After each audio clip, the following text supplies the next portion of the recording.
तो तीसरा अध्याय हम 9वें श्लोक पे है।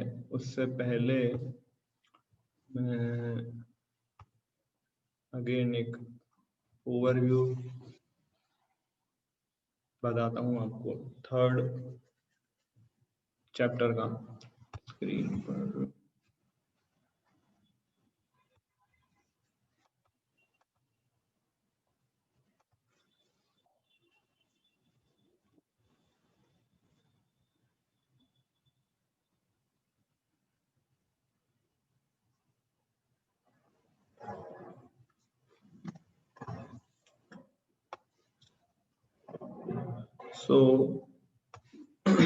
टोटल 43 श्लोकास जैसे हमने लास्ट टाइम चर्चा किया। उसमें पहले 2 श्लोका में अर्जुन कंफ्यूज था, इसलिए वो प्रश्न पूछ रहा था।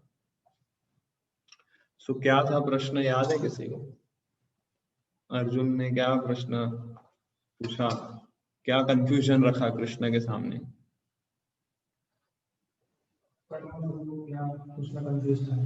कर्म या किसमें?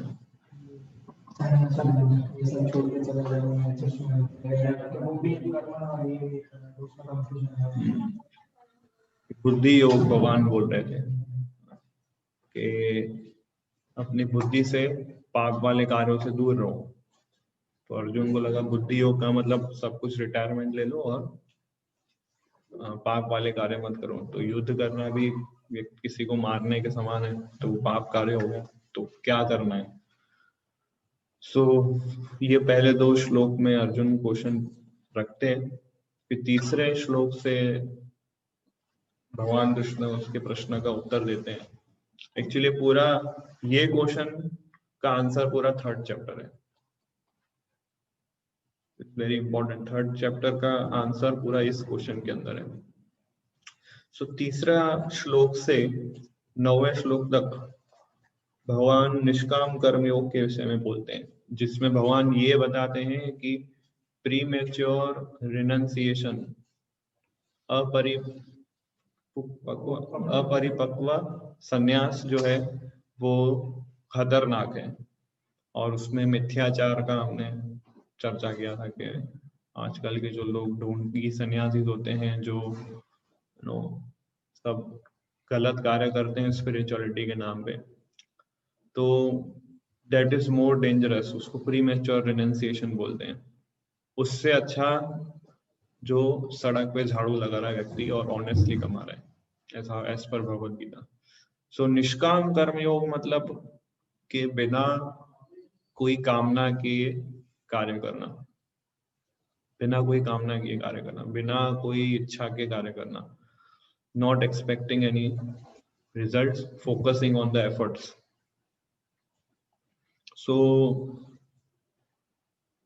फिर प्रश्न ये आता है कि हम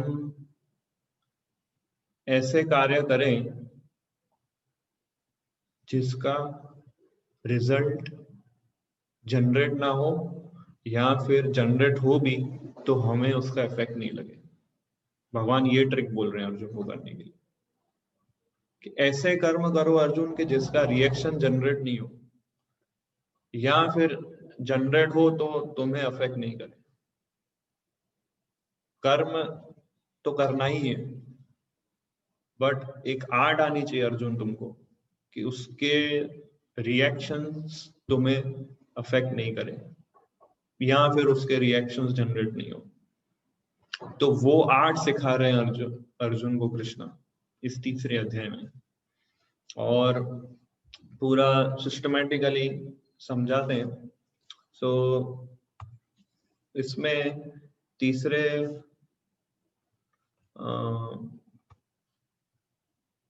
श्लोक से ये सारे पॉइंट्स कवर करते हैं, जिसमें 8वें श्लोक तक हमने कवर किया था। और 9वें श्लोक में जो सबसे इंपॉर्टेंट श्लोक है, वन ऑफ द इंपॉर्टेंट श्लोक ऑफ भगवद गीता 3.9, तीसरा अध्याय 9वां श्लोक, ये हमें याद रख करना चाहिए अगर आप लोग के पास समय मिलता है भगवद गीता के श्लोकास। तो 9वां श्लोक ये बताता है कि हमें ऐसे कार्य करने चाहिए, इस किस कॉन्शियसनेस से हमें कार्य करना चाहिए, किस चेतना से हमें कार्य करना चाहिए, किसके लिए कार्य करना चाहिए, वो हमें 9वां श्लोक बताएंगे।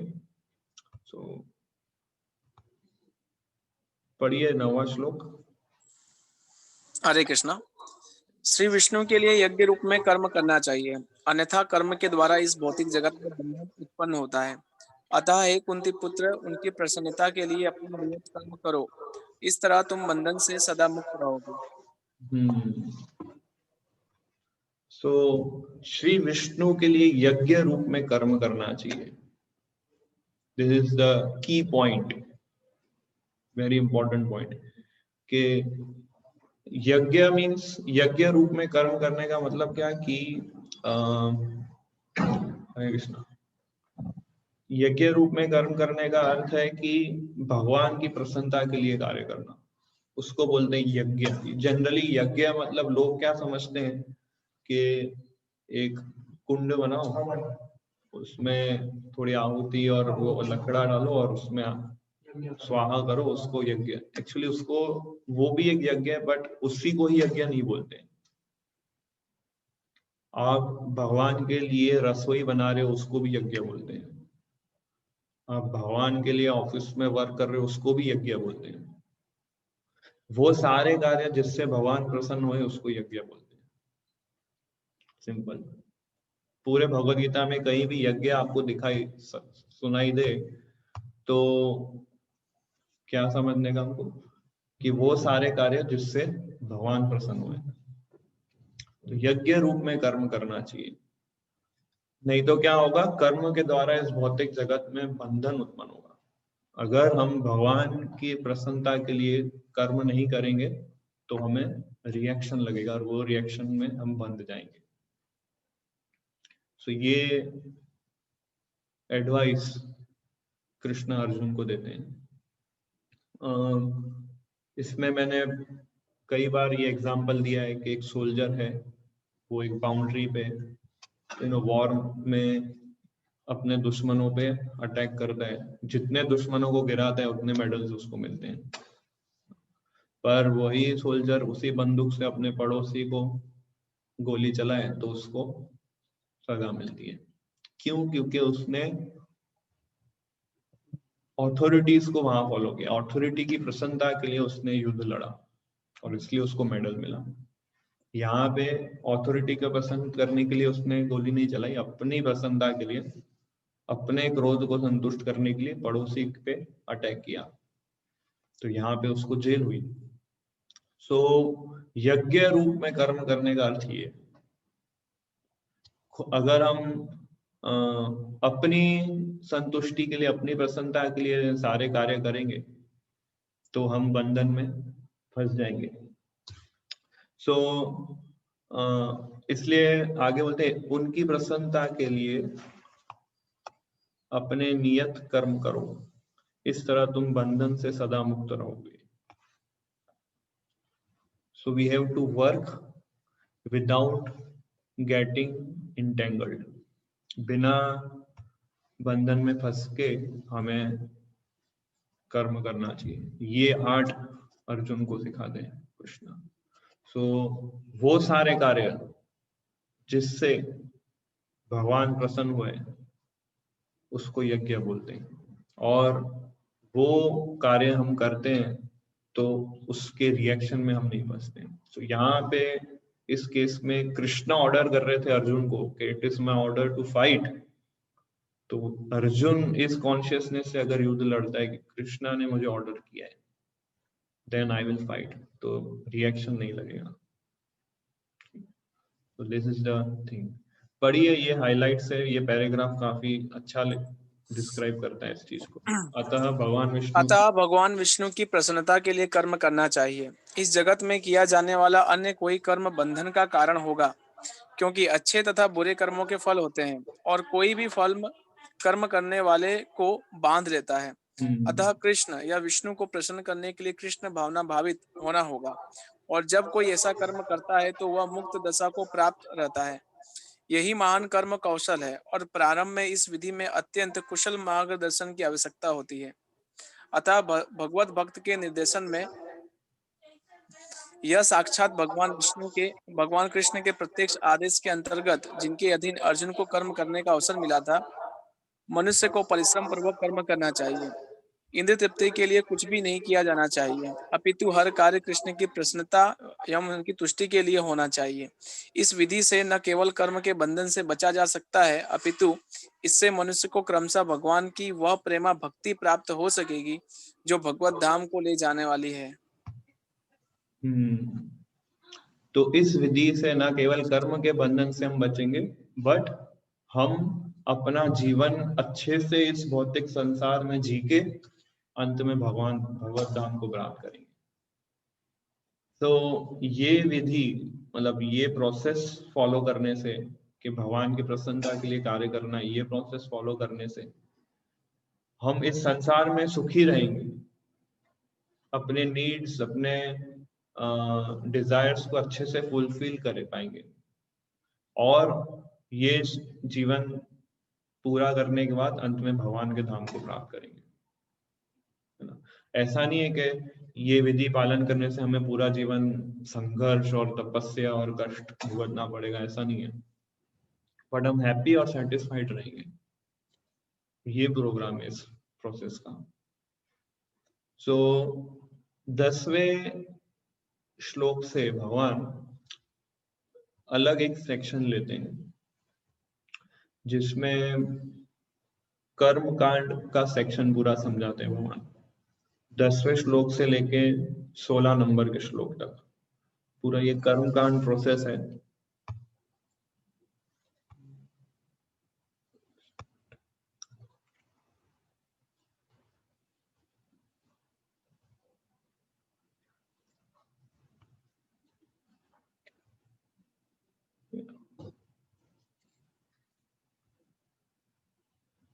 So text 10 to text number 16 कर्म कांड से कर्म योग का पूरा सेक्शन समझाते हैं।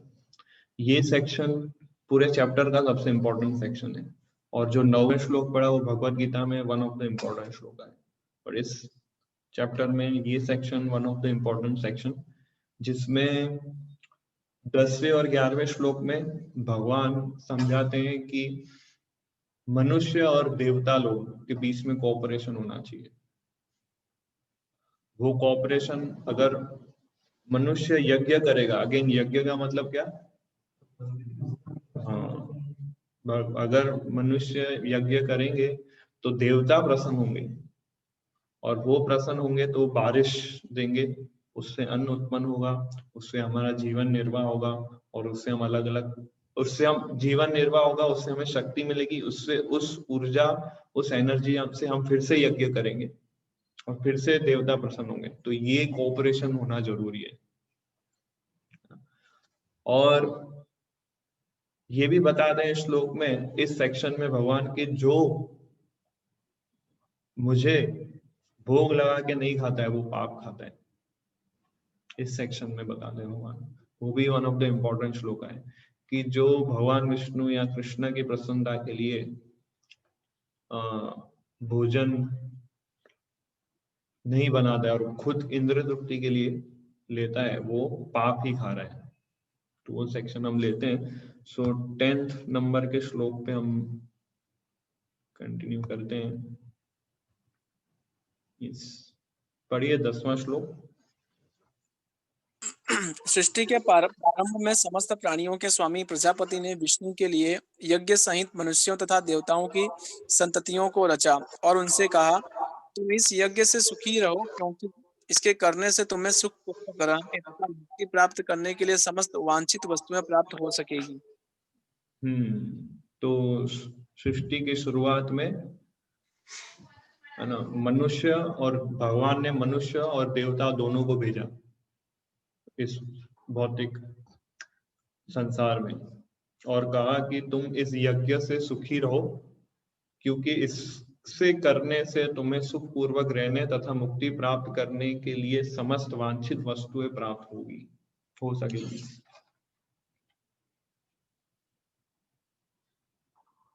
दोनों को, मनुष्य और देवता दोनों को ये इंस्ट्रक्शन दिया भगवान ने।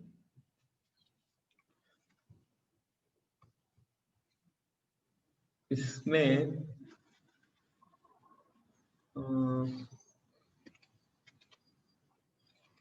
ये पढ़िए हाईलाइट पॉइंट। भगवान ने इस भौतिक जगत को इसलिए रचा क्योंकि बद्ध जीव यह सीख सके कि वे विष्णु को प्रसन्न करने के लिए किस प्रकार यज्ञ करें, जिससे वह इस जगत में चिंता रहित होकर सुखपूर्वक रह सके तथा इस भौतिक देह का अंत होने पर भगवत धाम को जा सके। बद्ध जीव के लिए ही यह संपूर्ण कार्यक्रम है। वेरी यज्ञ इंपॉर्टेंट लाइन।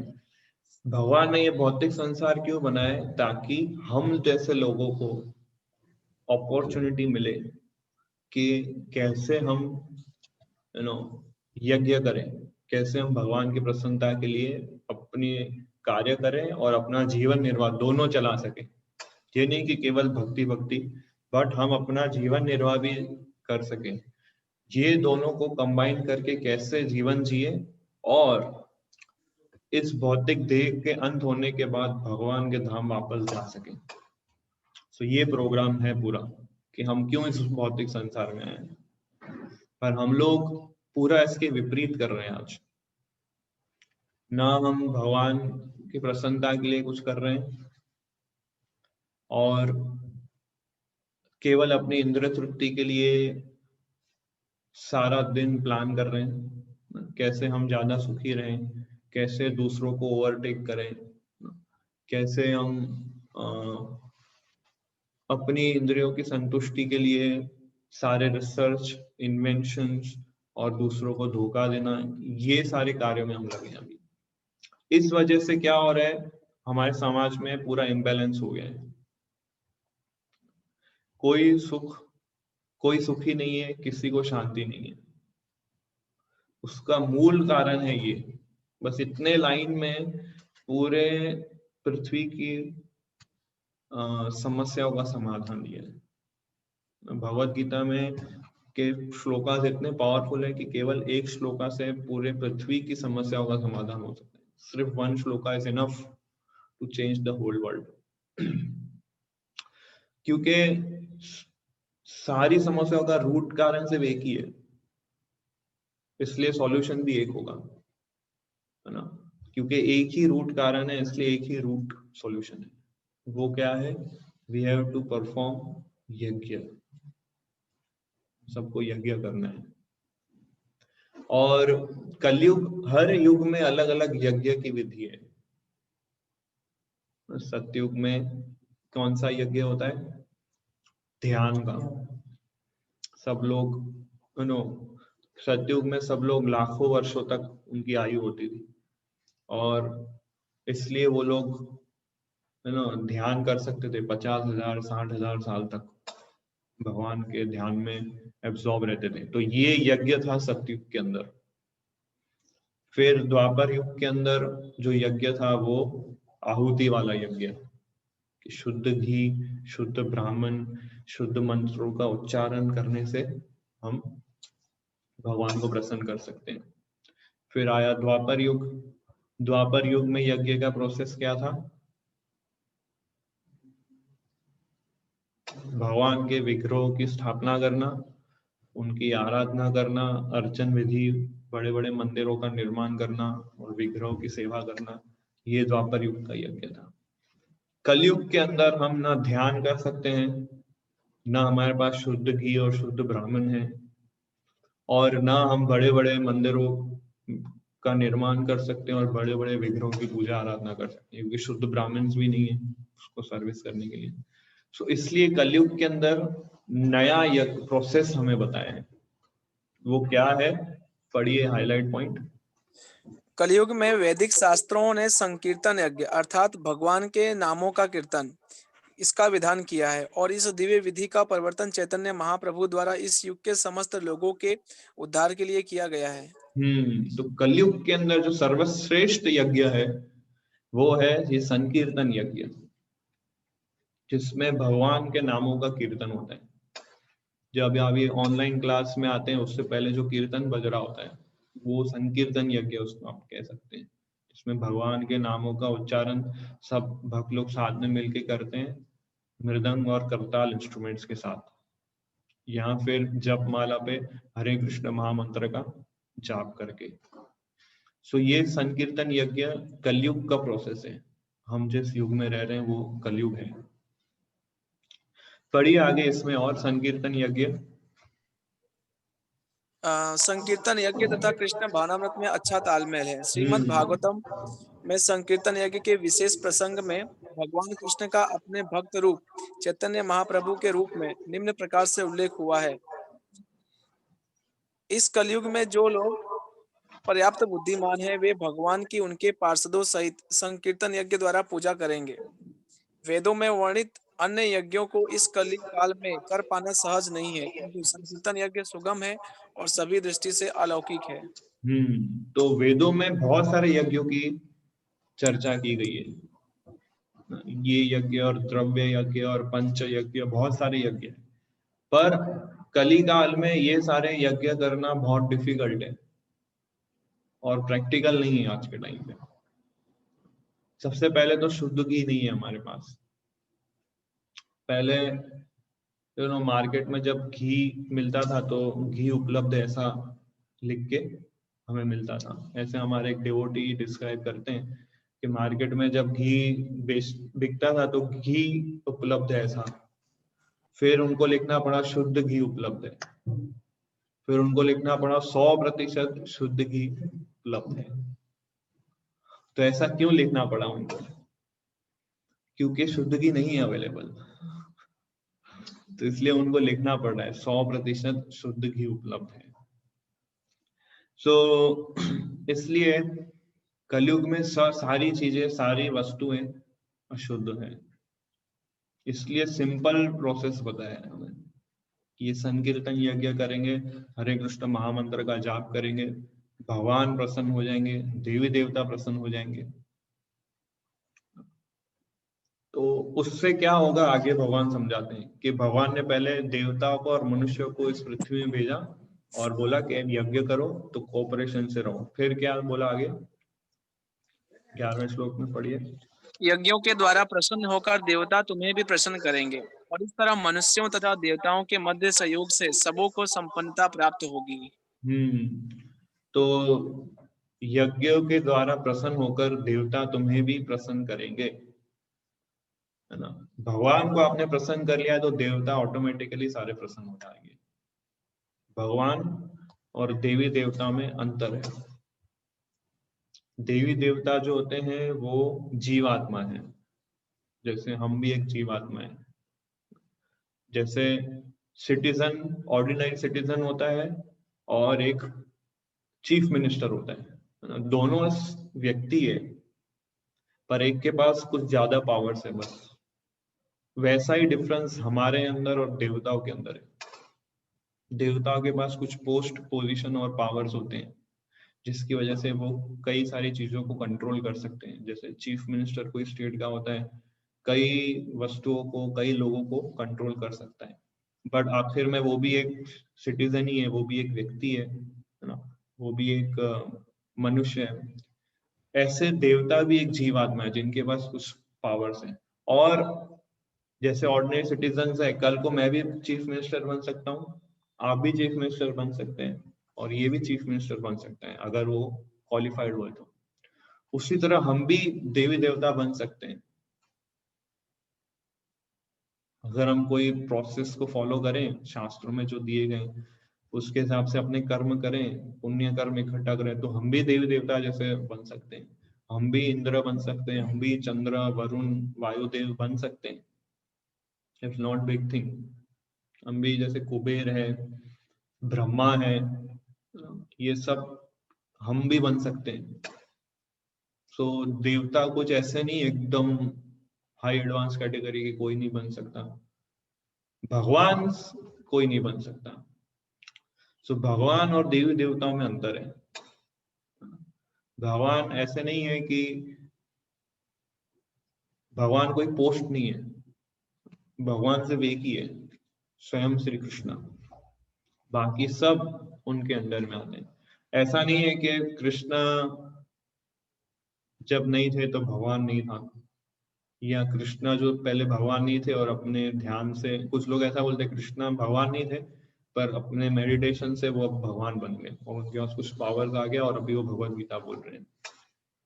तो ये कुछ मिसकंसेप्शंस है जो सोसाइटी में चल रहे हैं। God is always God. फिर चाहे वो छोटे हो या बड़े हो, 3 महीने के थे तो पूतना का वध किया था, 7 वर्ष के थे तो गोवर्धन पर्वत उठाया था। सो भगवान चाहे अपने माता के गोद में हो या कुरुक्षेत्र युद्ध में हो, he is same God, same power, same potency. Time, place, circumstances उनको बांध नहीं सकते, प्रकृति के 3 गुण उनको बांध नहीं सकते, माया देवी उनको प्रभाव नहीं कर सकती, हालांकि ये सारी चीजें उनके अंडर में चलती है। तो दैट इज गॉड। सो वो कृष्णा ने देवता और मनुष्यों को इस संसार में भेजा और कोऑपरेशन और सहयोग के माध्यम से जीवन जीने को बता रहे अर्जुन को। पढ़िए, हाईलाइट पॉइंट ये। जब ये यज्ञ सुचारू रूप से संपन्न किए जाते हैं तो विभिन्न विभागों के अधिकारी देवता प्रसन्न होते हैं और प्राकृतिक पदार्थों का अभाव नहीं रहता। सो यहाँ पे जो चीजें जिसपे हम लोग जीवन निर्वाह कर रहे हैं, कौन कौन सी चीजों पे जीवन निर्वाह होता है बताइए? वायु, अग्नि, जल, सूर्य प्रकाश, इंटरनेट, अनाज। आज खाना नहीं मिले चलेगा पर इंटरनेट नहीं मिला, माय लॉर्ड, मैं मर जाऊंगा। है ना? तो इंटरनेट तो एक्चुअली हमने बनाया, पर आज सिचुएशन देखिए कैसा है कि अगर मेरे को एक दिन खाना नहीं मिले चलेगा, पर एक दिन भी इंटरनेट नहीं मिले मैं नहीं जी पाऊंगा। तो ऐसा लाइफस्टाइल हो गया हमारा। सो जीवन निर्वाह के लिए जैसे अनाज है, वायु है, जल है ना, ये सब चीजों की एडवर्टाइजमेंट नहीं होती है कभी भी, पर एयरटेल का ये प्लान उपलब्ध है, इसकी जोरों शोरों से एडवर्टाइजमेंट होगी। एप्पल का ये नया फोन लॉन्च हुआ है, इसकी जोरों शोरों से एडवर्टाइजमेंट होगी। पर शुद्ध जल मिल रहा है उसकी एडवर्टाइजमेंट नहीं होती है कभी, या ऑक्सीजन मिल रहा है जिससे जो सबसे इम्पोर्टेंट है उसकी एडवर्टाइजमेंट नहीं होती है। जो इजीली अवेलेबल रिसोर्स होता है उसकी एडवर्टाइजमेंट जनरली लोग नहीं करते हैं, जो इम्पोर्टेंट चीज होती है उसकी एडवर्टाइजमेंट नहीं करते। हालांकि भगवान सिर्फ 5 मिनट के लिए ऑक्सीजन बंद कर दें इस पृथ्वी का, पृथ्वी खत्म हो जाएगी, है ना? तो पर इसके प्रति कोई कॉन्शियस नहीं है। और गीता में बोलते हैं कि अगर हम ये यज्ञ करेंगे तो देवता लोग ये सारी फैसिलिटीज हमें प्रोवाइड करेंगे। जैसे सूर्य देवता है, वो सूर्य रोशनी प्रदान करते हैं, इंद्र देवता है बारिश प्रदान करते हैं, वायु देवता हमें ऑक्सीजन प्रदान करते हैं, वरुण देवता हमें जल प्रदान करते हैं। तो ये संकीर्तन यज्ञ करने से ये सारे देवी देवता प्रसन्न हो जाते हैं। ऐसा बताया है कि 33 करोड़ देवी देवता हैं और उनके ऊपर एक है भगवान श्री कृष्ण। तो भगवान श्री कृष्ण की प्रसन्नता के लिए हम यज्ञ करें तो सारे 33 करोड़ देवी देवता प्रसन्न हो जाते हैं और मनुष्य को सारे नेसेसिटीज, प्राकृतिक पदार्थ प्रोवाइड करते हैं, जिससे अपना जीवन वो अच्छे से जी सके, अपना जीवन निर्वाह कर सके, भगवान की भक्ति कर सके और अंत में भगवान के धाम लौट सके। यस, पढ़िए आगे। यज्ञ से मनुष्य के खाद्य पदार्थ शुद्ध होते हैं और शुद्ध भोजन करने से मनुष्य जीवन शुद्ध हो जाता है। सो ये लाइन पूरा बहुत इंपॉर्टेंट लाइन है, सब लोग ध्यान से इसको पढ़िएगा। फिर से पढ़िए। यज्ञ से मनुष्य के खाद्य पदार्थ शुद्ध होते हैं और शुद्ध भोजन करने से मनुष्य जीवन शुद्ध हो जाता है। जीवन शुद्ध होने से स्मृति के सूक्ष्म तंतु शुद्ध हो जाते हैं और स्मृति तंतुओं के शुद्ध होने पर मनुष्य मुक्ति मार्ग का चिंतन कर सकता है और ये सब मिलकर कृष्ण भावनामृत तक पहुंच जाते हैं, जो आज के समाज के लिए सर्वाधिक आवश्यक है। सो यज्ञ करने से हर चीजें, हर वस्तु शुद्ध हो जाती है। संकीर्तन यज्ञ करने से या भगवान की प्रसन्नता के लिए आप कुछ भी कार्य करते हो, वो सारे इंग्रेडिएंट्स जो कार्य में आप लगा रहे हो शुद्ध हो जाते हैं। फिर चाहे आप कोई फैक्ट्री में वर्क कर रहे हैं या ऑफिस में वर्क कर रहे हैं, या ट्रैवलिंग कहीं कर रहे हैं, या कुकिंग कर रहे हैं, म्यूजिक सीख रहे हैं, लैपटॉप पे कुछ वर्क कर रहे हैं, भगवान की प्रसन्नता के लिए कुछ कार्य कर रहे हैं आप, तो वो कार्य में जो जो वस्तुएं आप यूज कर रहे हैं वो सब शुद्ध हो जाती है। इतना पावर है भगवान की सेवा में, इतना पावर है कि खाद्य पदार्थ शुद्ध हो जाते हैं। इसमें एग्जाम्पल दिया है कि भगवान की प्रसन्नता के लिए आप रसोई बनाते हैं तो वो जो खाना बनता है वो शुद्ध हो जाता है। वो शुद्ध आहार जब हम लेंगे तो हमारी चेतना शुद्ध होती है। हमारी चेतना जब शुद्ध होगी, है ना, जैसे वो खाना हम खाते हैं तो वो खाने से हमारे ब्रेन के टिश्यूज डेवलप होते हैं, मेमोरीज डेवलप होती है, ना, फाइन टिश्यूज सेल्स डेवलप होते हैं, वो सारे शुद्ध होने लगते हैं। जब वो शुद्ध होते हैं तो हम चिंतन कर सकते हैं मुक्ति के मार्ग पे चलने के लिए। हमारी कॉन्शियसनेस ऐसे इंप्रूव होती है। इस लाइन में ये बताया कि भगवान का प्रसाद ग्रहण करने से कैसे व्यक्ति के अंदर परिवर्तन आता है, वो पॉइंट इसके अंदर बताए। स्मृति तंतुओं के शुद्ध होने पर और सूक्ष्म तंतु शुद्ध होते, इसमें लिखा है कि tissues in the memory become sanctified, and when memory is sanctified one can think of the path of liberation। और ये सब चीजों से कृष्णा भावना भावृत हम बन सकते हैं। तो इसलिए भगवान की प्रसन्नता के लिए आप, इस एग्जाम्पल में बताया, भगवान की प्रसन्नता के लिए आप रसोई कर रहे हैं। फॉर एग्जाम्पल आप जो कुछ भी खाना बना रहे हैं ये भाव से बना रहे हैं कि मैं ये बना रहा हूँ ताकि भगवान इसको टेस्ट करेंगे और इससे भगवान को प्रसन्नता होगी, ये भाव से आप बना रहे, then that is accepted by lord. और वो आहार हम खाएंगे, दैट इज यज्ञ। फिर आगे पढ़िए 12वां श्लोक। जीवन की विभिन्न आवश्यकताओं की पूर्ति करने वाले विभिन्न देवता यज्ञ संपन्न होने पर प्रसन्न होकर तुम्हारी सारी आवश्यकताओं की पूर्ति करेंगे, किंतु जो इन उपहारों को देवताओं को अर्पित किए बिना भोगता है वह निश्चित रूप से चोर है। तो सारे देवतागण हमें चीजें प्रदान करते हैं, बट हम तो अभी तक तो यज्ञ तो कुछ करते नहीं आ रहे हैं। फिर भी हम इतने 25-30 वर्षों से हमने फ्री ऑक्सीजन लिया, फ्री सनलाइट लिया, फ्री अनाज लिया, फ्री वाटर, सब कुछ फ्री में लिया है, ये सोचे बिना कि ये कहाँ से आ रहा है, क्या मुझे लेना चाहिए कि नहीं लेना चाहिए, इसका हमने कुछ प्रश्न नहीं है, बस हम लोग यूज करते जा रहे हैं। ये भी हम लोग इतना भी बुद्धि हम नहीं चला रहे हैं कि ये कौन प्रोवाइड कर रहा है मुझे, कैसे प्रोवाइड हो रहा है मेरे को, मैंने ना कभी इसकी मांग की ना डिमांड की, फिर भी मुझे फ्री में मिल रहा है। तो इसलिए भगवान बोल रहे हैं कि किंतु जो इन उपहारों को देवता को अर्पित किए बिना भोगता है वह निश्चित रूप से चोर है। सो इनडायरेक्टली या डायरेक्टली जो आप समझो, भगवान हम सभी को चोर कह रहे हैं, क्योंकि ऑल आर थीफ, क्योंकि हम सब किसी की वस्तु उनकी परमिशन के बिना हम यूज कर रहे हैं। कोई भी चीज आप किसी की परमिशन के बिना यूज करो तो यू आर अ थीफ। और इसलिए फिर आगे तात्पर्य में प्रभुपाद लिखते हैं कि चोर भी है हम, पाप भी कर रहे हैं, तो ऐसा व्यक्ति कहाँ सुखी हो सकता है, ऐसा व्यक्ति को शांति कैसे मिल सकती है? अगर वो पाप भी कर रहा है और चोरी भी कर रहा है, तो ऐसा व्यक्ति को शांति और सुख कभी मिल सकता है क्या? नहीं मिल सकता है। तो यही रीजन है हम सब क्यों सफर कर रहे हैं इस भौतिक संसार में। तो इसमें बता दें कि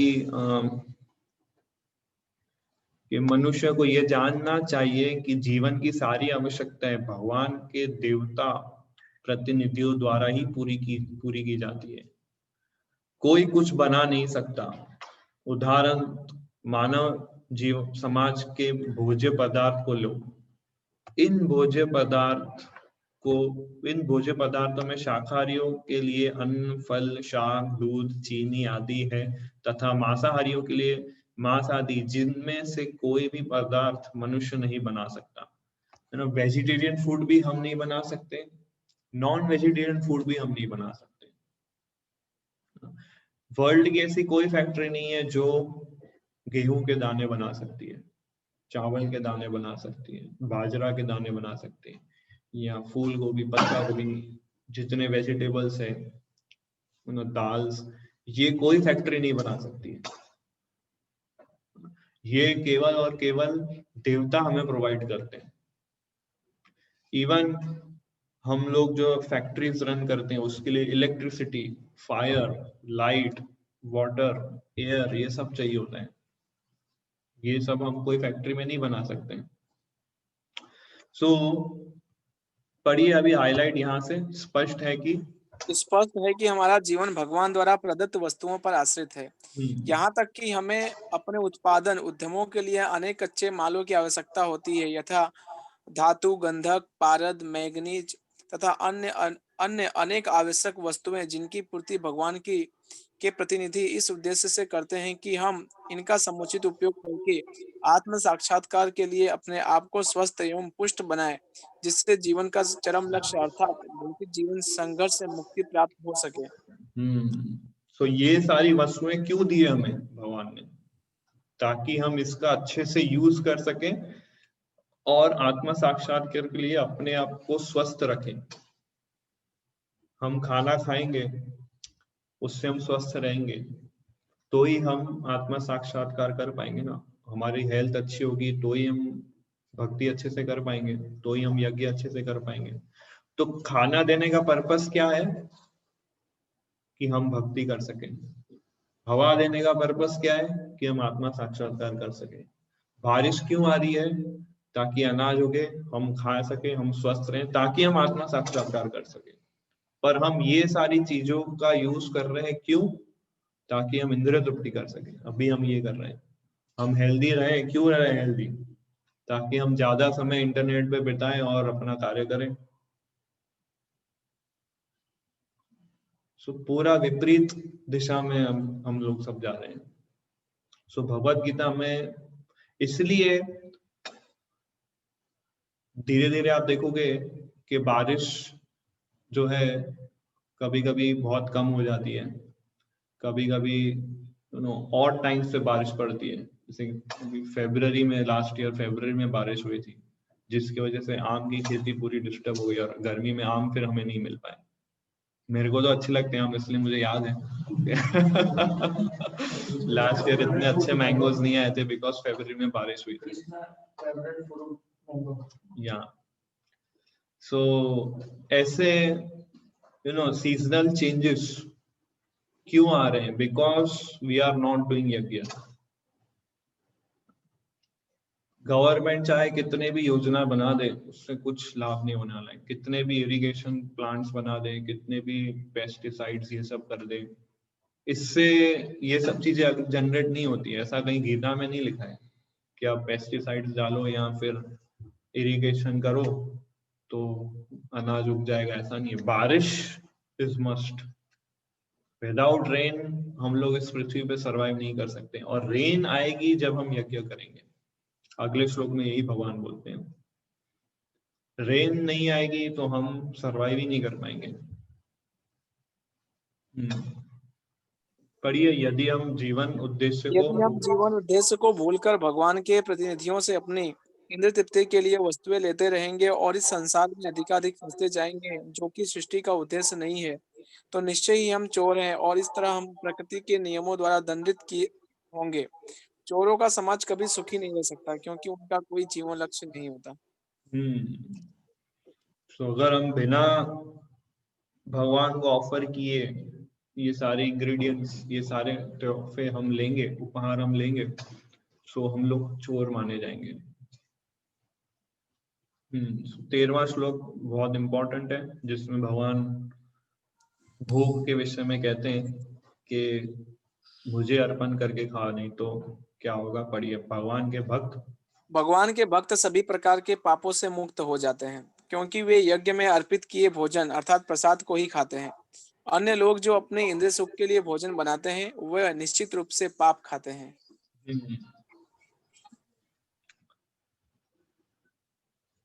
तो ये लाइन हम सभी को हमारे किचन में लगा देना चाहिए, श्लोक, है ना। जहाँ हम रसोई करते हैं, ऐसे गैस पे सामने दीवार होती है, उधर लगा होना चाहिए, ताकि हम हमेशा कॉन्शियस रहे कि किस भाव से हमें बनाना चाहिए। कि अगर हम इंद्रिय सुख के लिए भोजन बनाते हैं तो निश्चित रूप से पाप है। फिर चाहे आप बोलो कि मैं तो वेजिटेरियन हूँ, आप वेजिटेरियन हो, कृष्णा से उसको कोई लेना देना नहीं है। भैया कृष्ण प्रभुपाद इसलिए कहते थे कि भक्त ना वेजिटेरियन है ना नॉन वेजिटेरियन है, वो कृष्णाटेरियन है। We are कृष्णाटेरियन। सो इसलिए कोई बोले कि हम लोग वेजिटेरियन है, हम लोग वेगन है, उससे भी एडवांस स्टेज वेगन, जो मिल्क और मिल्क प्रोडक्ट्स नहीं खाते हैं, वो वेगन। क्या बोलते हैं हिंदी में वेगन को? शायद नाम भी नहीं आया होगा। तो दूध भी नहीं पीते, बोलते हैं दूध जो है वो गाय के बच्चों के लिए ही है, तो दूध भी हम नहीं पिएंगे। सो ऐसे वेगन कैटेगरी में आते हैं वो लोग। सो अगर आप वेजिटेरियन भी मान लो, बोलते हो कि मैं वेजिटेरियन हूँ, अगर आप वो भगवान को भोग लगा के नहीं खाते तो आप पाप ही खा रहे हो। It is as good as nonveg. Nonveg तो हम खा ही नहीं सकते, पर वेजिटेरियन फूड भी आप खाते हो बिना भूख लगाए, जस्ट इंद्रिय सुख के लिए, तो भी आप डायरेक्ट होलसेल में पाप खा रहे हो, सीधा। तो ये भगवत गीता के डायरेक्ट श्लोक में भगवान बोलते हैं,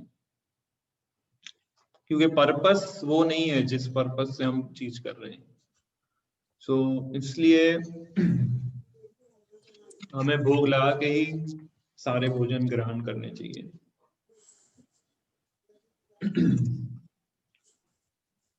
इसमें एक पॉइंट आता है, सो जो भक्त लोग होते हैं वो भगवान को भोग ऑफर करते हैं, भगवान को भोजन ऑफर करते हैं, वो भोजन जो है शुद्ध हो जाता है ना। जैसे कुछ लोग बोलते हैं कि हमें अहिंसा का सिस्टम फॉलो करना चाहिए, पर अहिंसा भी प्रैक्टिकल नहीं है, क्योंकि आप ऑक्सीजन ले रहे हो, उसमें भी कई सारे कीटाणु मर जाते हैं। पानी पीते हो, उसमें भी कीटाणु मर जाते हैं, है ना। आप सड़क पे चलते हो, इतनी सारी चींटियां मर जाती हैं। तो प्रैक्टिकली नॉन वायलेंस जो है, अहिंसा जो है, वो हमें हेल्प नहीं करेगी। उससे भी हमें पाप तो लगता ही है, इतने सारे कीटाणु, बैक्टीरिया, चींटियां हम रोज मार रहे हैं, तो उससे भी हमें पाप तो लगेगा ही। तो भगवान कहते हैं इसलिए 24 आवर आपको यज्ञ करना पड़ेगा। मीन्स 24 आवर आपको ऐसी चेतना में रहना पड़ेगा कि भगवान की प्रसन्नता के लिए मैं ये सब कार्य कर रहा हूं, तो ही आप कर्म बंधनों से मुक्त रहोगे। अदरवाइज थोड़ा भी आप इस कॉन्शियसनेस से हटे, आपको रिएक्शन लगेगा, and it takes time, gradually हम वो स्टेज पर आएंगे। बट हमारा गोल क्या है वो हमें पता होना चाहिए। तो जो अभक्त है वो अपनी प्रसन्नता के लिए भोग बनाते हैं, अपनी प्रसन्नता के लिए भोजन बनाते हैं, उससे वो सीधा पाप खा रहे हैं, और इसलिए वो कभी सुखी नहीं रहेंगे। तो 14, 15 और 16 नंबर का श्लोक, ये 3 श्लोक में भगवान एक साइकिल को डिस्क्राइब करते हैं। उसको बोलते हैं, इंग्लिश में उसको बोलते हैं cycle of sacrifice. Cycle of sacrifice, it is very important. 14, 15 और 16 ये तीनों श्लोक में एक साइकिल आता है जिसमें बता दे भगवान। पढ़िए 14 नंबर। सारे प्राणी अन्न पर आश्रित है और जो वर्षा से उत्पन्न होता है वर्षा यज्ञ संपन्न करने से होती है और यज्ञ नियत कर्मों से उत्पन्न होता है। 15वां पढ़िए। वेदों में नियमित कर्मों का विधान है और ये वेद साक्षात श्री भगवान परब्रह्म से प्रकट हुए हैं। फलता सर्वव्यापी ब्रह्म यज्ञ कर्मों में सदा स्थित रहता है। तो इसमें क्या बोलते हैं, अन्नाद भवंती भूतानी परजन्याद अन्न संभवात के सिंपल है, सारे प्राणी अन्न पे डिपेंड करते हैं हम सब। और अन्न कहाँ से उत्पन्न होगा, जब वर्षा होगी। और वर्षा कब होगी, जब हम यज्ञ करेंगे। और यज्ञ यानी कि वो सारे कर्म जिससे भगवान प्रसन्न होते हैं, है ना। वो यज्ञ नियत कर्मों से उत्पन्न होता है ना, जो हमारे ड्यूटीज है वो सब, उससे भगवान प्रसन्न होते हैं, देवी देवता प्रसन्न होते हैं। सो पहले इतना साइकिल है। फिर सेकंड पार्ट बताया कि वो कर्म जो है, जो यज्ञ यज्ञ करने वाले जो कर्म है वो सब कहाँ से आते हैं, वेदों में डिस्क्राइब किए गए हैं। और वो वेद किसने दिए हमें, भगवान कृष्ण ने स्वयं। इसलिए भगवान कृष्ण स्वयं हर कार्यों में उपस्थित है। आपको आगे धीरे धीरे समझ में आएगा मैं क्या बोल रहा हूँ। पढ़िए इस हाईलाइट पॉइंट को इस प्रकार। इसी प्रकार भगवान विष्णु को अर्पित करके ग्रहण किया जाने वाला भोजन हमें भौतिक संदूषण से निरापद बनाता है और जो इस विधि का अभ्यस्त है वह भगवत भक्त कहलाता है। अतः कृष्ण भावना भावित व्यक्ति जो केवल कृष्ण को अर्पित किया गया भोजन करता है वह उन समस्त विगत भौतिक दूषणों के फलों का सामना करने में समर्थ होता है जो आत्म साक्षात्कार के मार्ग में बाधक बनते हैं। सो बोल रहे हैं कि भगवान को भोग लगा के आप कोई भोजन खाते हैं तो आप इम्यूनाइज हो जाते हैं, है ना। जैसे अभी कोरोना वायरस का इन्फेक्शन फैला हुआ है, भगवान से प्रार्थना करते हैं हम वैक्सीन आ जाए उसकी इफेक्टिवली। फिर जब हम वैक्सीन लेते हैं वो, और वैक्सीन लेके हम फिर कितना भी घूमेंगे वो वायरस हम पे इफेक्ट नहीं करेगा। अंदर आएगा तो भी इफेक्ट नहीं करेगा क्योंकि एंटीबॉडीज बन गई है, वो वायरस को डिस्ट्रॉय कर देगा। तो ऐसे ही भगवान को ऑफर किया हुआ भोग प्रसाद के रूप में जब हम ग्रहण करते हैं तो ये भौतिक प्रदूषण जो है उससे हम बचे रहेंगे। फिर चाहे आप एक बार आप वो वैक्सीन ले लेते हैं, मतलब भगवान का प्रसाद ले लेते हैं, वो लेके जब आप जाते हैं भौतिक संसार में कार्य करने, या कोई भी यज्ञ करके आप भौतिक संसार में जाते हैं अपना कार्य करने, तो वो भौतिक संसार में जितने भी इंटेंगल्समेंट्स है, जितने भी कर्म बंधन में फंसने वाले जो कार्य है, उन सब से आप बचे रहेंगे क्योंकि आप इम्यूनाइज्ड हो गए यज्ञ करके। इसलिए यज्ञ इज वेरी इंपॉर्टेंट। इसलिए हम सारे डिवोटीज सुबह जल्दी उठते हैं, भगवान की आरती अटेंड करते हैं, है ना, भगवान के नामों का जाप करते हैं, भगवान का श्रवण करते हैं, भक्तों का संग करते हैं, फिर भोजन ग्रहण करते हैं प्रसाद के रूप में, और फिर अपने अपने कार्यों में लगते हैं। ऑफिस जाते हैं, कोई कॉलेज जाता है, अलग अलग एक्टिविटीज में लग जाते हैं। इससे जब पूरे दिन में जो भी उनके ऊपर जो मटेरियल एटमॉस्फेयर, जो नेगेटिव वाइब्रेशंस है जो पूरे मटेरियल वर्ल्ड में घूम रहे, जो हमको अफेक्ट करने वाले होते हैं, उससे हम बचे रहते हैं। वो हमारी कॉन्शियसनेस पे अफेक्ट नहीं करते हैं। और इसलिए ये एवरीडे हमें करना चाहिए, है ना। जैसे हर रोज हम स्नान करते हैं, क्यों? क्योंकि हमारा शरीर, यू नो, हर बार जो मट्टी धूल जम जाता है, हर रोज हम ब्रश करते हैं क्योंकि हर बार स्मेल कंटेमिनेशन हो जाता है। उसी तरह से हर रोज हमें यज्ञ करना चाहिए ताकि हम कंटेमिनेशन से बचे रहें।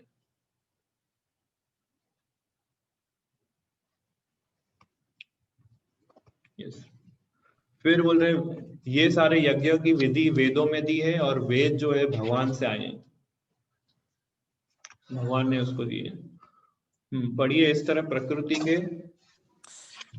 प्रकृति के गर्भ में बद्ध जीवों को प्रविष्ट करने के पश्चात उन्होंने उन्हें वैदिक ज्ञान के रूप में आदेश दिया, जिससे वे भगवत धाम वापस जा सके। हमें यह सदैव स्मरण रखना चाहिए कि प्रकृति में सारे बद्ध जीव भौतिक भोग के लिए इच्छुक रहते हैं, किंतु वैदिक आदेश इस प्रकार बनाए गए हैं कि मनुष्य अपनी विकृत इच्छाओं की पूर्ति कर सकता है और तथाकथित सुख भोग पूरा करके भगवान के पास लौट सकता है। बद्ध जीवों के लिए मुक्ति प्राप्त करने का यह सुनहरा अवसर होता है, अतः उन्हें चाहिए कि कृष्ण भावना भावित होकर यज्ञ विधि का पालन करें। तो ये सिंपल प्लान है। उसको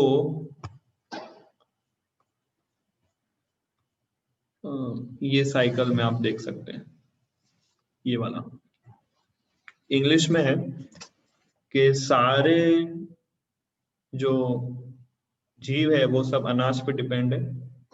food grains are produce by rains, और बारिश जो होती है इट डिपेंड्स ऑन यज्ञ।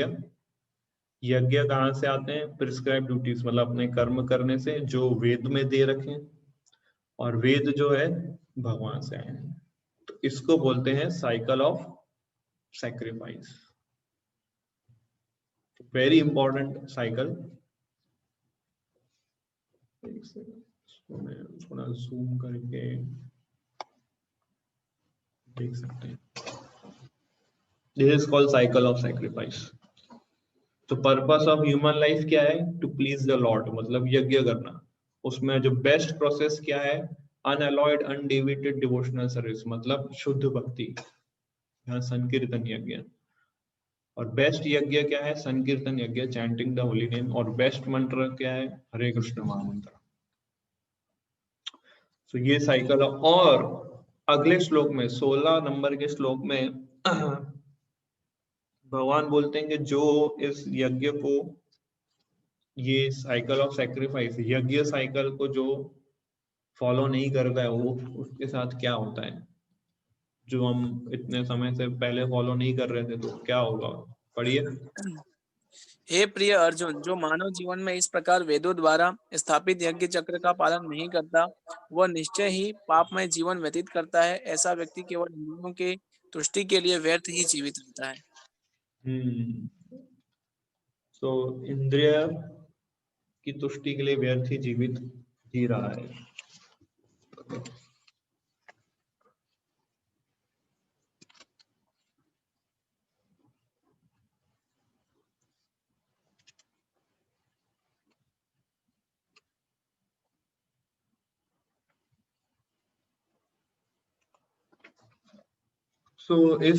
इसलिए ना कुछ लोग बोलते हैं कि मेहनत करो और एंजॉय करो, और बहुत मेहनत करो, खूब मेहनत करो और खूब एंजॉय करो। कुछ लोग ये फॉर्मूला अपनाते हैं, तो ये गलत फॉर्मूला है ना। हम लोग यहाँ पे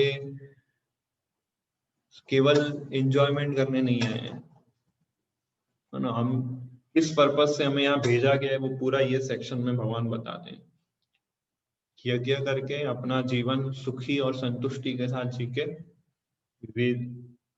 भगवान के धाम वापस लौटना, ये पूरा प्रोग्राम है जिससे ये पूरी दुनिया बनाई। हमें ये एक अपॉर्चुनिटी दी है इस यज्ञ चक्र को फॉलो करके। संसार की संपन्नता हमारे प्रयासों पर नहीं, अपितु परमेश्वर की पृष्ठभूमि योजना पर निर्भर है। इसको इंग्लिश में बोलते हैं, हिंदी थोड़ा शुद्ध है।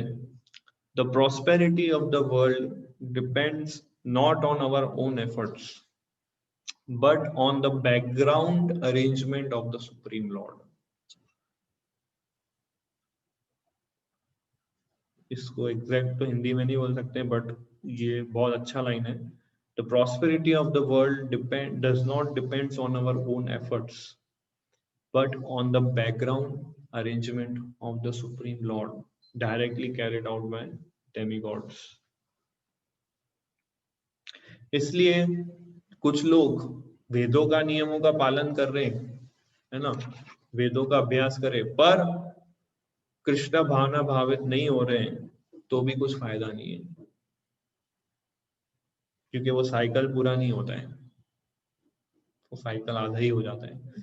साइकिल पूरा तब होता है जब भगवान प्रसन्न होते हैं और आप कृष्ण भावनामृत बनते हैं। बट अगर आप कृष्णा भावना भावित नहीं हो रहे हैं पर सारे वेद पुराण को याद कर रहे हैं, अच्छे से अध्ययन कर रहे हैं, उसको पढ़ रहे हैं, बट कृष्ण भावना भावित नहीं हो रहे हैं, तो उसका कुछ यूज नहीं है। सो 17 नंबर से हम नया सेक्शन नेक्स्ट टाइम लेंगे।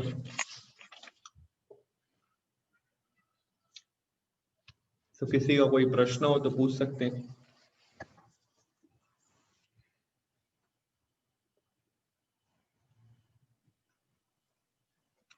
कोई डाउट, कोई प्रश्न? हरे कृष्णा प्रभु। यस प्रभु, हरे कृष्णा। हाँ प्रभु, जैसे कि आपने बताया कि जो हम फूड लेते हैं, अगर वो फूड हम भगवान को ऑफर करें यानी वो प्रसाद बन जाता है। अगर Yes. वो हम प्रसाद लेते हैं तो हमारी चेतना शुद्ध होती है। यस। ठीक है, तो जैसे कि हमने ऐसा भी सुना है कि अगर हम चैंटिंग करें तो भी हमारी चेतना शुद्ध होती है। यस। तो जैसे कि कोई फूड हमने भगवान को ऑफर नहीं किया और वो हमने खा लिया, ठीक है, वो अभी हमारे पेट के अंदर है, फिर उसके बाद हम चैंटिंग करते हैं तो हमारी चेतना शुद्ध होगी। तो क्या हमारी चेतना फूड को भी शुद्ध कर देगी? यस, हमारी चेतना उस खाए हुए फूड को भी शुद्ध कर सकती है। सॉरी, वो यज्ञ चैंटिंग, बट प्रोवाइडेड वो चैंटिंग आप अच्छे से कर रहे हैं। और इसका मतलब ये भी नहीं होता है कि फिर हम सिर्फ ये भगवान के नामों का जाप ही करें और भगवान को भोग नहीं लगाएं। इसका अर्थ ये नहीं है। कहने का तात्पर्य ये है कि हमारी सारी एक्टिविटीज भगवान की प्रसन्नता के लिए होनी चाहिए। ये नहीं कि मैं चैंटिंग तो करूंगा भगवान की प्रसन्नता के लिए पर भोग लगा के नहीं खाऊंगा, तो वो दूसरा कार्य जो भोग लगा के नहीं खाए वो थोड़ी ना भगवान की प्रसन्नता के लिए हो। तो सारे कार्य भगवान की प्रसन्नता के लिए ही केवल करने चाहिए। सो ऐसा। ओके, थैंक यू प्रभु। हरे कृष्णा प्रभु जी, मेरा क्वेश्चन है कि जब हम जो साग सब्जियां खाते हैं उसमें भी जान होती है, बिकॉज जो भी एक वृक्ष के अंग होते हैं, राइट? तो उस कॉन्सेप्ट को कैसे समझे? तो हम जो फल खाते हैं, अनाज खाते हैं, सब्जियां खाते हैं, वो भी जीवित प्राणी है ना? और उनको तोड़ के हम खा रहे हैं तो एक प्रकार से देखें तो हम उनको भी कष्ट पहुंचा रहे हैं। और कुछ लोग जो नॉन वेजिटेरियंस खाते हैं वो यही आर्ग्यूमेंट रखते हैं कि आप वो भी जीवित है, उसको भी मार के खा रहे हैं, तो वो भी एक नॉन वेज हो गया। तो इसके दो आंसर है। पहला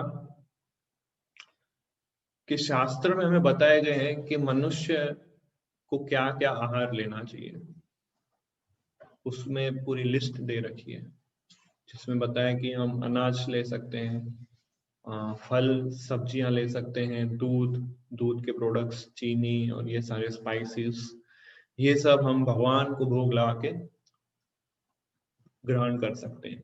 वो लिस्ट में कहीं ये नहीं लिखा है कि आप मांस मच्छी खाओ या अंडा खाओ या सारे नॉन वेजिटेरियन प्रोडक्ट्स, है ना, फिश है, मीट और ये सारी चीजें जो नॉन वेजिटेरियन फूड है, वो कहीं भी वो लिस्ट में नहीं है जो मनुष्य को ग्रहण करना चाहिए। ये हम शास्त्रों की वाणी है जो हम फॉलो कर रहे हैं। This is first answer. Second argument is कि कोई भी व्यक्ति जो कुछ भी आहार ग्रहण करता है वो आहार का एक पर्टिकुलर नेचर है कि वो जीवित आहार होगा। डेड वस्तुएं हम नहीं खा सकते। इस शास्त्रों में इसका डिस्क्राइब इस प्रकार से किया गया है कि एक जीव दूसरे जीव पर डिपेंड रहता है अपने जीवन निर्वाह के लिए। जीव जीवस्य जीवनम, जीवो जीवस्य जीवनम, ऐसा कि एक जीव हमेशा दूसरे जीव पे डिपेंड रहेगा अपने जीवन निर्वाह के लिए। तो जैसे हम लोग भी एक जीव है और एक अनाज या फल है वो भी एक जीव है, तो हम जो जीव है दूसरे जीव पर डिपेंड रहेंगे। एक जीव दूसरे जीव पे डिपेंड रहेगा। जैसे हम ये लकड़ा जो डेड वस्तु है वो नहीं खा सकते, है ना, मेटल डेड वस्तु हम नहीं खाते, प्लास्टिक डेड वस्तु हम नहीं खा सकते, बट प्लांट्स लिविंग बींग्स हैं, है ना, वो जैसे हरी सब्जियां लिविंग बींग्स हैं, ये हम खा सकते हैं, ये जीवित है, ये हम खा सकते हैं। सो कभी भी हम कोई डेड मैटर नहीं खा सकते, पर हम ही नहीं, कोई भी जीव ले लो, कुत्ता है, बिल्ली है, चींटी है, जो भी चीज, ये जितने भी जीव जंतु है हमेशा दूसरे जीव पे डिपेंड रहेंगे अपने आहार के लिए। तो ये प्रकृति का नियम है। तो इस प्रकार से हम अगर वेजिटेरियन फूड भी खाते हैं तो ऑफ कोर्स हमें पाप तो लगता है, बट वो पाप से कैसे बचेंगे हम?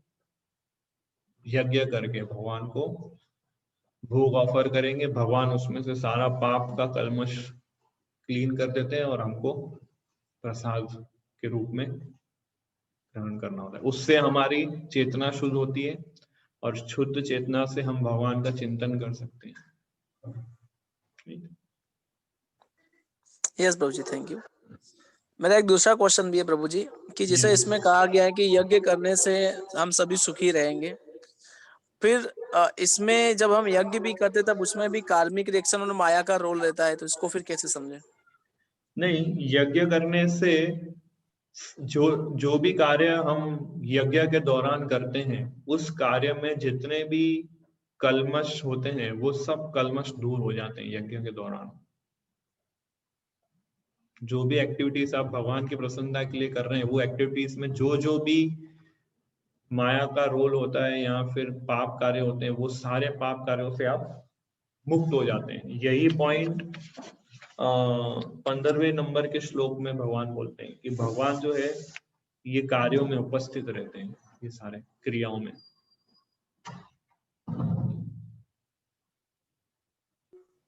ओके प्रभु जी। यस। और प्रश्न पूछिए।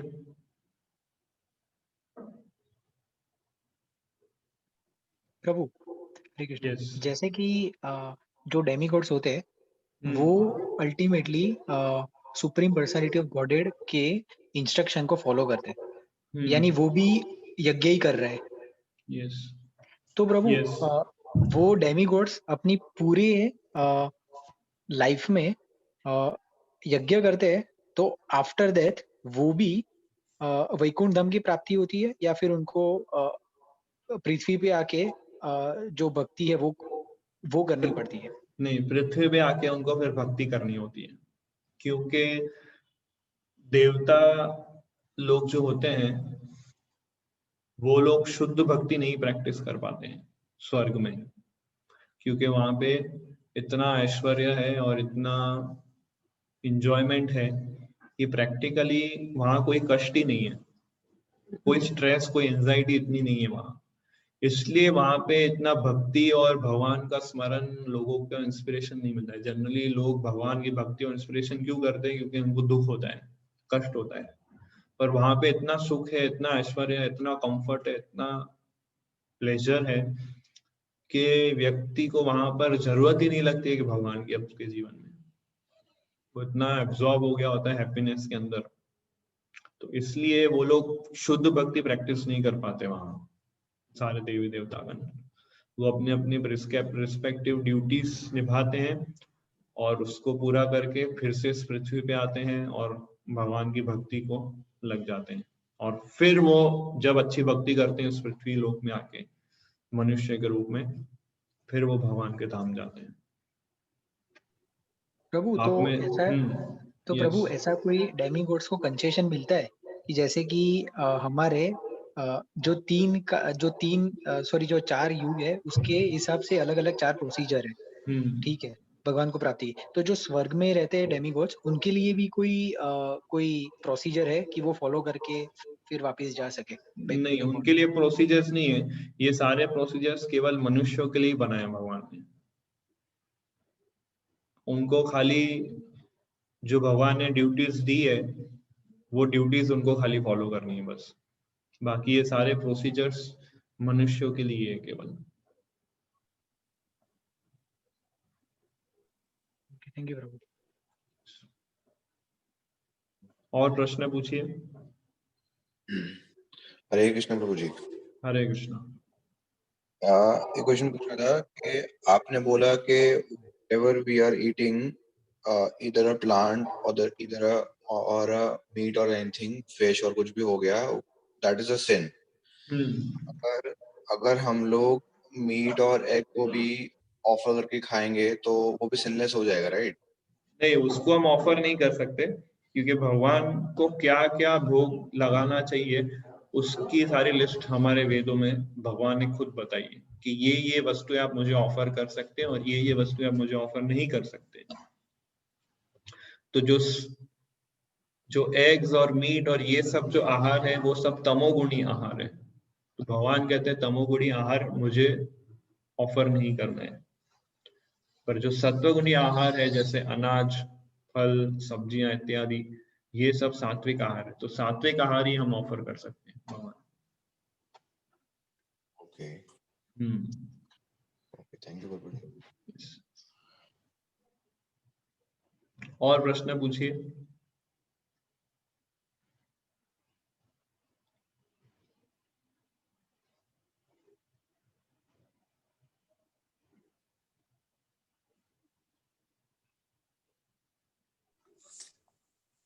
हरे कृष्णा प्रभु जी। जैसे इसमें कहा गया प्रभु जी कि यज्ञ करने से वर्षा होती है, तो क्या इस प्रकार के यज्ञ करने से सारी प्राकृतिक संपत्ति प्राप्त होती है?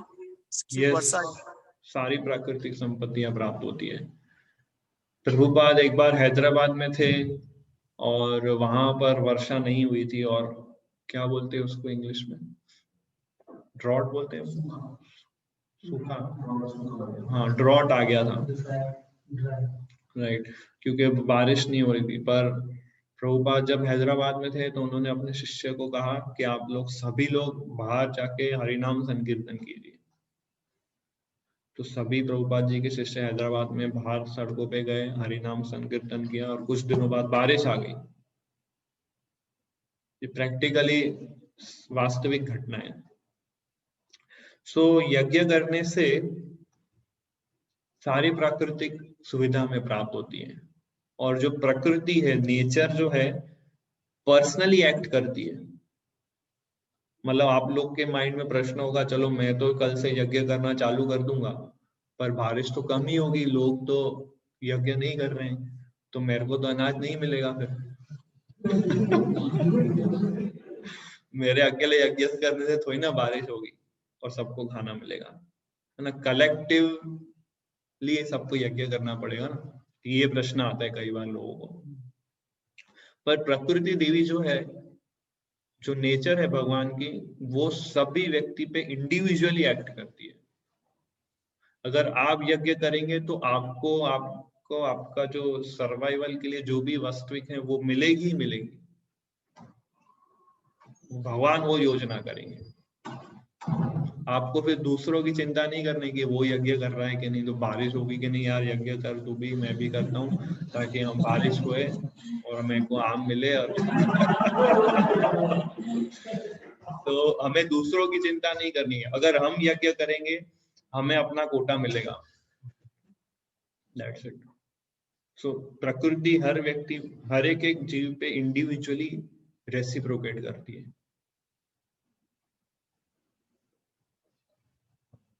ऐसा। और प्रश्न पूछिए। हरे कृष्णा प्रभु जी।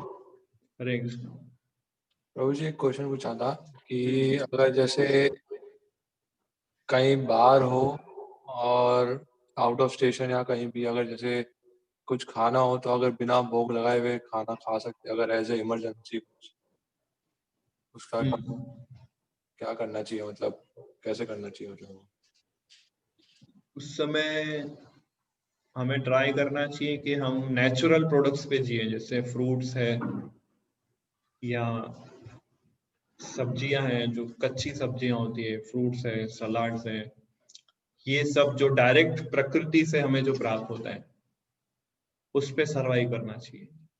ये नहीं कि वहां जाके फिर आप पैकेट प्रोडक्ट्स खाएं और साथ में ऑरेंज जूस या फिर मिरिंडा या थम्स अप लेके आप, ऐसा नहीं। हमें नेचुरल वस्तुओं पे ट्राई करना चाहिए जीने का जब आप ट्रैवलिंग कर रहे हैं, ऐसा कुछ। Okay thank you.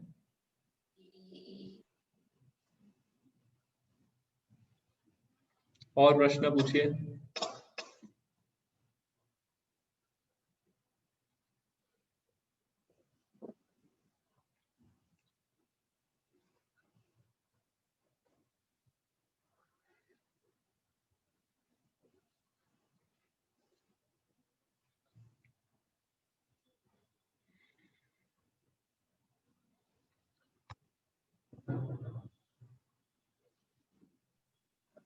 Okay, yes पूछिए।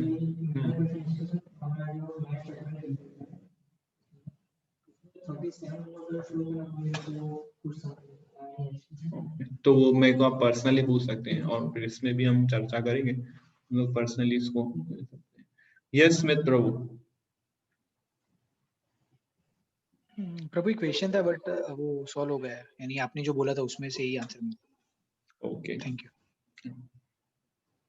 तो थैंक यू वेरी मच। हरे कृष्णा। हम लोग नेक्स्ट। यस, और किसी को है प्रश्न कुछ? ओके, तो